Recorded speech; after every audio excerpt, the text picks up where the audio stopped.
রবিউল আউয়াল মাসের কোনো গুরুত্বপূর্ণ আমল আছে কিনা, থাকলে কোন আমল করা যেতে পারে এবং কোন কাজ থেকে আমরা বিরত থাকতে পারব। রবিউল আউয়াল মাস আসলেই আমরা ঘটা করে অনেক কাজ করি যেগুলোর সাথে শরীয়ত আসলে সম্পর্ক রাখে না। রবিউল আউয়াল আরবি মাসের অত্যন্ত গুরুত্বপূর্ণ মাস। সৈয়দুল মুরসালিন, খাতামুন নবিয়্যিন, ইমামুল মুরসালিন ওয়ান নবিয়্যিন নবী করিম সাল্লাল্লাহু আলাইহি সাল্লাম এই মাসে পৃথিবীতে আসছেন। সোমবারে তিনি পৃথিবীতে জন্মগ্রহণ করেছেন। সোমবারে তিনি পৃথিবীতে জন্মগ্রহণ করেছেন। নবীজি সাল্লাল্লাহু আলাইহি সাল্লাম এজন্য সোমবারে রোজা রাখতেন। নবীজি সাল্লাল্লাহু আলাইহি সাল্লাম সোমবারকে বিশেষ মর্যাদা দিতেন। বৃহস্পতিবার যেহেতু আল্লাহর কাছে আমলনামা উঠানো হয়, এজন্য ওই দিনও নবীজি রোজা রাখতেন। তাহলে রবিউল আউয়াল মাসে আমরা প্রধানতম একটা আমল করতে পারি, এই নবীজি সাল্লাল্লাহু আলাইহি সাল্লামকে যারা ভালোবাসি আমরা এই সময়ে আমল হিসেবে আমরা রোজা রাখতে পারি, রোজা, নফল রোজা।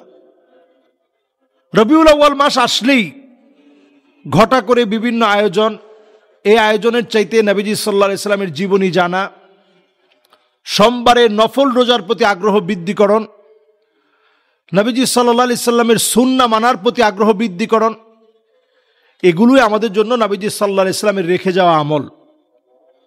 আর রবিউল আউয়াল মাস আসলো, চলে গেল, আমি শুধু আশিকে রাসূল নিজেকে দাবি করলাম, কিছু হালুয়া রুটি আমি খেলাম, জিলাপি খেলাম, এর মধ্য দিয়ে শেষ করে দিলাম। নবীজির একটা সুন্নাহ আমি আমার আমলে আনার চেষ্টা করি নাই। অথচ সাহাবায়ে কেরাম রিদওয়ানুল্লাহি আলাইহিম আজমাইন শ্রেষ্ঠত্বের কাতারে আল্লাহ তাআলা তাদেরকেও পৌঁছিয়েছেন, কারণ তারা নবীজির সুন্নাহকে আঁকড়ে ধরেছেন। কুল ইন কুনতুম তুহিব্বুনাল্লাহ ফাত্তাবিউনি ইউহিব্বুকুমুল্লাহ। নবীজি সাল্লাল্লাহু আলাইহি সাল্লামের মহব্বতের দাবিদার তো তারা, ফাত্তাবিউনি ইউহিব্বুকুমুল্লাহ, যারা নবীজিকে অনুকরণ করবে। কিভাবে অনুকরণ করবেন? মা জানিন নবী সাল্লাল্লাহু আলাইহি সাল্লাম মিন কাউলিন আও ফি'লিন আও তাকরিরিন আও সিফাতিন খিলকিয়াতিন আও খুলুকিয়াহ হাকীকাতান আও হুকমান হাত্তা আল হারাকাত ওয়াস সাকানাত ফিল ইয়াকযাতি ওয়া ফিল মানাম।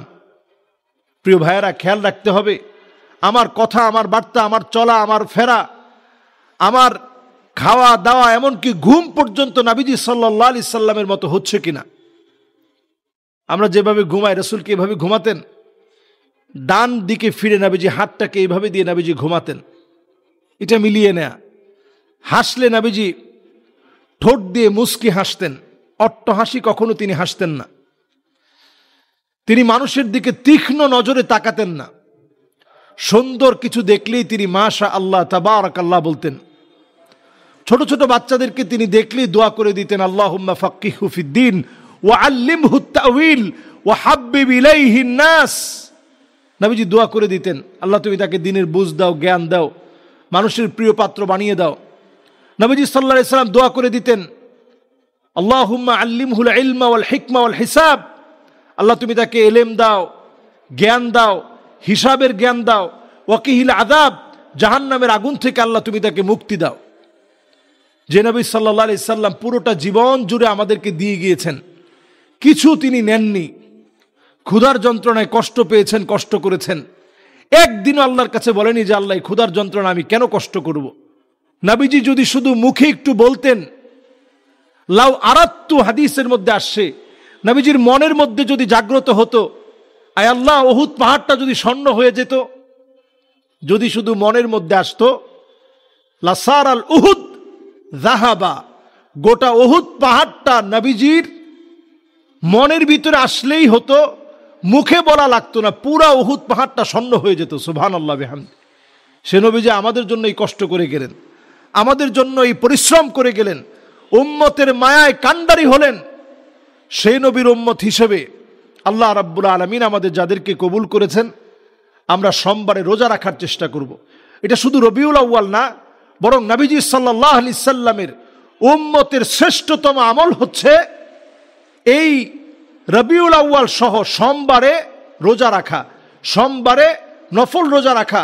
এটা রবিউল আউয়াল শুধু না, নবী সাল্লাল্লাহু আলাইহি সাল্লামের উম্মতের শ্রেষ্ঠ আমল হচ্ছে সোমবারে রোজা রাখা, বৃহস্পতিবারে পারলে রোজা রাখা।